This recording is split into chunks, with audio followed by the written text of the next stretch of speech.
सभी फैक्टर का माध्य क्या होगा। इसको हम लोग क्या करेंगे, पहले 48 का फैक्टर निकाल लेते हैं, 48 का फैक्टर निकालेंगे, 24, 12, 6, 3। इसके सभी फैक्टर हो गए हम लोग का 2, 2, 2, 2 एंड 3। अब क्या करेंगे, इसका माध्य निकालना है। तो इसका माध्य निकालने के लिए जितने भी फैक्टर हैं सभी को जोड़ देते हैं और जितने फैक्टर है उतना से भागा कर देते हैं। 1 2 3 4 5, 3 2 5 2 7 2 11, 11 और 7 2 9, 3 2 5 2 7 7 2 9 9 2 11, 11/5। 5 से इसको भागा करेंगे तो कितना होगा, 5 दूनी 10, 1 बच गया, 5 दूनी 10, 2 दशमलव 2, यही होगा आपका उत्तर। यहाँ पे देखिए दूसरा प्रश्न दिख रहा है, 6 into x Q minus 2x square minus 3x, फिर माइनस ब्रैकेट में है x Q plus 2x minus 3 का हल करें। इसका हल हम लोग क्या करेंगे, पहले 6 के साथ गुना कर देंगे सभी को, 6 एकम 6 x Q minus plus minus 6 दूनी 12 एक्स स्क्वायर माइनस 6 तिया 18 एक्स माइनस, अब यहाँ पे सबको माइनस चिन्ह के साथ गुना कर देते हैं क्योंकि ब्रैकेट से बाहर लिखना है, तो इसीलिए x cube plus minus minus 2x minus minus plus 3। अब क्या करेंगे, जो एक ही जैसा है उसको एक साथ जोड़ घटा करना है। जैसे यहाँ पे 6x क्यूब, यहाँ पे है माइनस एक्स क्यूब, ये दोनों घट जाएगा तो हो जाएगा 5x क्यूब। अब यहाँ पे है 12x स्क्वायर और स्क्वायर तो यहाँ पे है नहीं, इसीलिए इसको लिख देते हैं माइनस 12x स्क्वायर। यहाँ पे है माइनस 18x, यहाँ पे है माइनस 2x, माइनस माइनस दोनों ऐड हो जाएगा तो माइनस 20x। अब यहाँ पे लास्ट हम लोगों का बचा प्लस 3, यही होगा आपका उत्तर। देखिए दूसरा प्रश्न है, x Q minus 5x plus 7 द्विघात समीकरण की मूलों की प्रकृति बताएं। इसका मूल किस प्रकार का होगा वो हमको बताना है।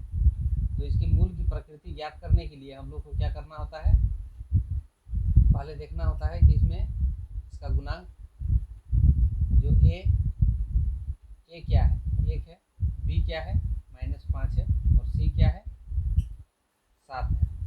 तो इसका विवेचक से हम लोग ज्ञात कर सकते हैं कि इसकी मूल की प्रकृति कैसे होगी।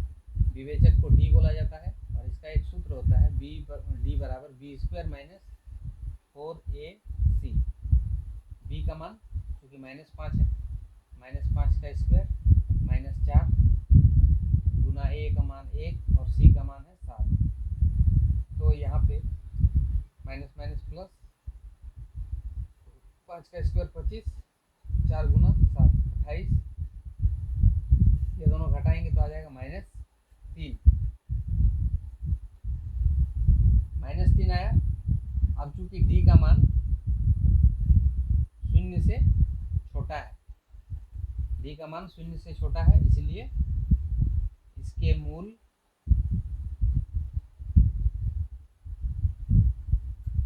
काल्पनिक होंगे।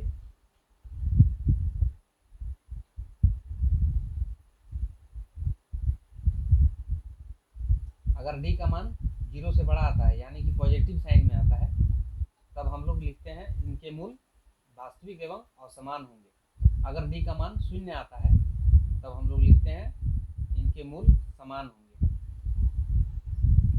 ठीक है, तो आपका आंसर तो यहाँ पर आ चुका है, यही आपका आंसर होगा। देखिए यहाँ प्रश्न पूछ रहा है, पिता और पुत्र के वर्तमान आयु का योग 80 वर्ष है और 8 वर्ष पूर्व दोनों के आयु का अनुपात 7 और 1 था, तो 8 वर्ष बाद पिता की आयु क्या होगी। इसको हम लोग कैसे निकालेंगे, यहाँ जैसे अनुपात दिया हुआ है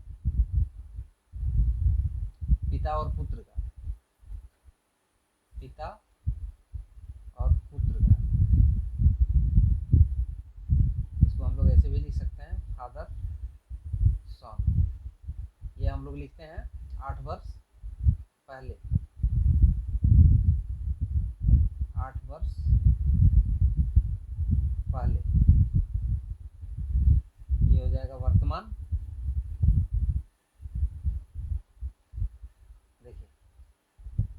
वर्ष पहले था 7 और 1 का अनुपात।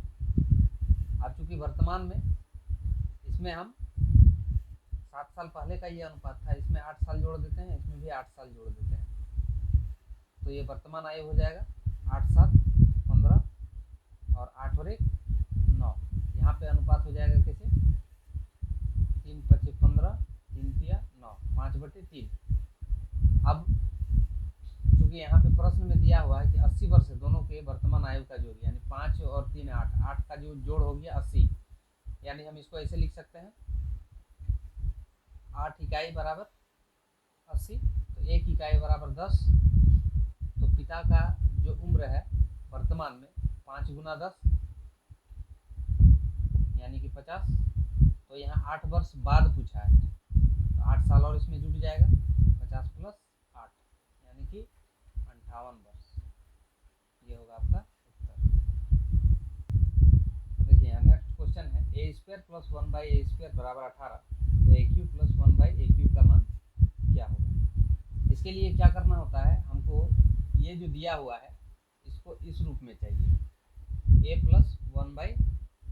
अगर इसका मान हम लोग निकाल लेते हैं तो इसका मान हम लोग एक सूत्र से निकाल पाएंगे।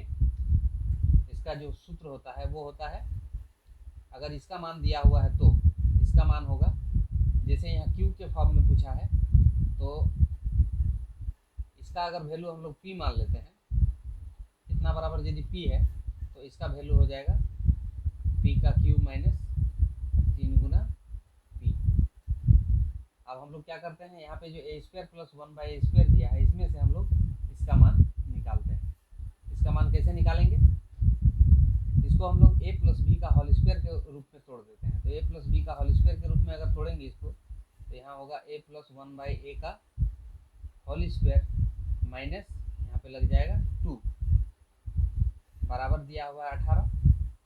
तो हम लोग ऐसे लिख सकते हैं a + 1/a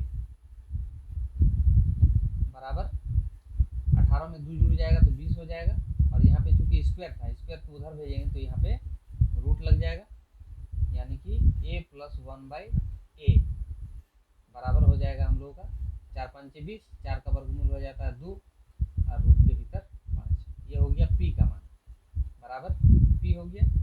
अब इसको हम लोग यहाँ बैठा सकते हैं, ये जो लिखे हैं उसमें p का मान क्या है 2√5 इसका क्यूब माइनस 3 गुना 2√5।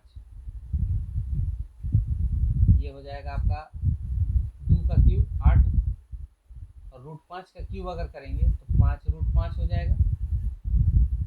यहाँ पे हो जाएगा 2 × 6, 6√5, 8 5 40, 40√5 माइनस 6√5। ये जो गुणज है दोनों ये आपस में घट जाएगा, 40 में से 6 घट गया 34√5। ये होगा आपका आंसर।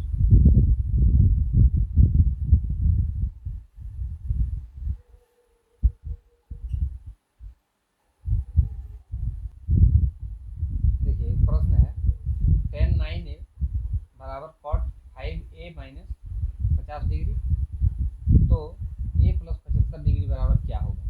हम लोग करते क्या है, ये जो tan 9a है इसको हम लोग cot के फॉर्म में तोड़ लेते हैं। इसको लिख सकते हैं ऐसे cot 90 degree minus 9a। cot 90 degree minus theta बराबर होता है tan थीटा। इसके बदले हम लोग इसको लिख दिए बराबर, यहाँ पे है cot 5a माइनस 50।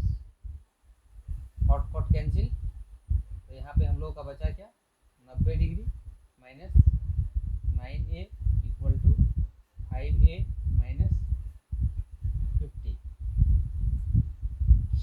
यानी माइनस 9a इसको ले आते हैं इधर तो माइनस 5a इक्वल टू वहाँ पे माइनस 50 डिग्री, इसको ले जाते हैं उधर तो माइनस 90 डिग्री, यानी कि यहाँ minus 15a equal to minus 140। Minus minus cancel, ये बराबर हो जाएगा 140/14, 14 10, a बराबर हो गया 10 डिग्री। तो a + 75 यानी कि 10 + 75 यानी कि 50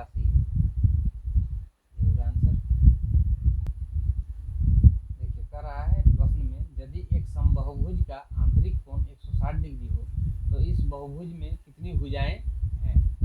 इसको हम लोग कैसे ज्ञात करेंगे, इसका आंतरिक कोण दिया हुआ है, इसका बाह्य कोण हमको ज्ञात करना पड़ेगा। इसका बाह्य कोण कितना डिग्री का है, बाह्य कोण कैसे निकालेंगे, देखिए एक फिगर बनाते हैं।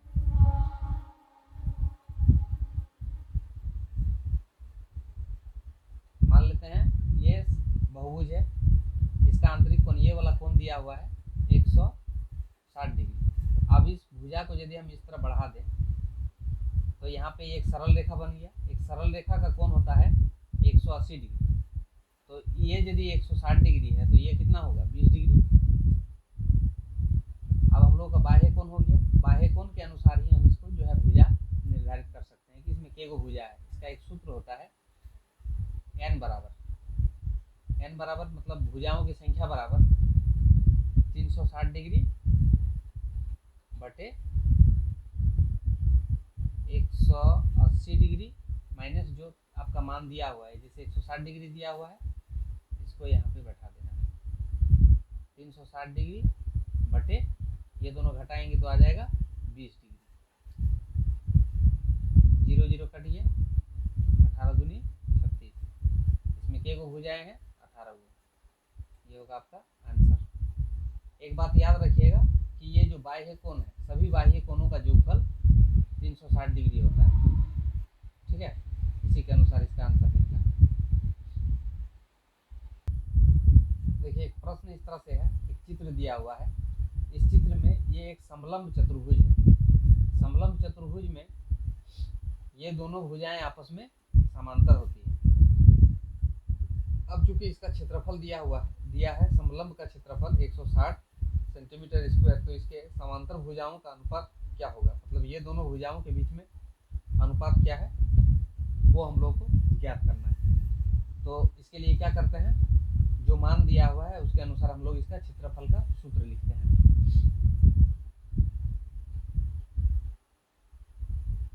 समलंब चतुर्भुज का क्षेत्रफल बराबर होता है 1/2 गुना आधारों का योग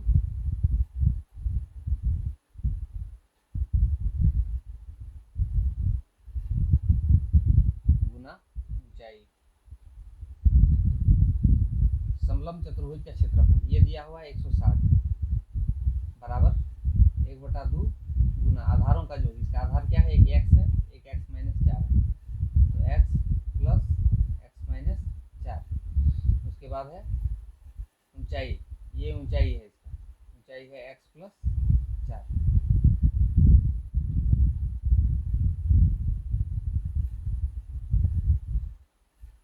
ये हो जाएगा 2x minus 4 into x plus 4।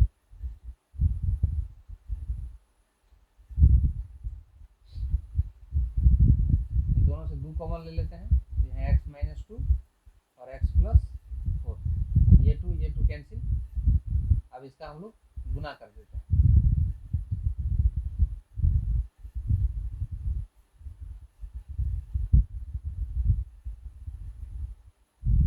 इसका और इसका गुणनफल x square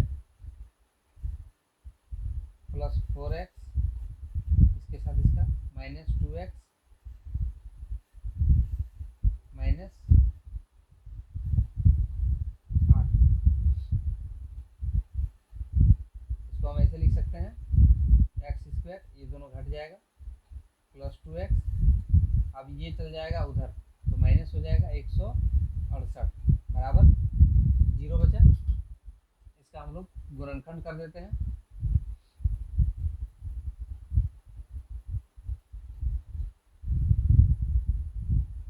x minus 12x minus 168 बराबर 0। x कॉमन ले लेते हैं तो x प्लस 14 माइनस यहाँ से 12 कॉमन ले लेते हैं तो x प्लस 14। एगो हो जाएगा x बराबर माइनस 14 और एगो x बराबर हो जाएगा 12। तो चूंकि कोई भी भुजा का मान माइनस में नहीं होता है इसीलिए x का मान 14 नहीं हो सकता है, तो x बराबर हो गया हम लोग का 12। तो इसका दोनों भुजा जो अनुपात पूछा है वो अनुपात होगा x बटे x माइनस 4। x का मान आया हम लोग का 12 और यहाँ पे 12 माइनस 4, तो 12 बटे 8, 4 तिया 12, 4 दूनी 8, 3:2। ये होगा आपका आंसर। देखिए एक लास्ट क्वेश्चन है, ये है हाइट एंड डिस्टेंस से, जिसमें AC दिया हुआ है h मीनार की ऊंचाई ज्ञात कीजिए। मीनार की ऊंचाई h हम लोग का दिया हुआ है, h ज्ञात करना है। हम लोग अपने से माने हैं x, यहाँ से यहाँ की दूरी x मान ली है और यहाँ से यहाँ दिया हुआ है 40 मीटर। ये कोण दिया हुआ है 30 डिग्री, ये कोण दिया हुआ है 60 डिग्री। तो इसको जो है हम लोग लिख सकते हैं इस तरह से।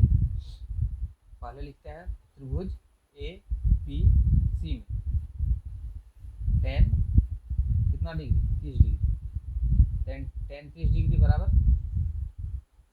AC by BC। tan 30 degree का मान होता है 1/√3, AC का मान है h, BC क्या है x प्लस 40, तो x प्लस 40 बराबर हो गया h√3,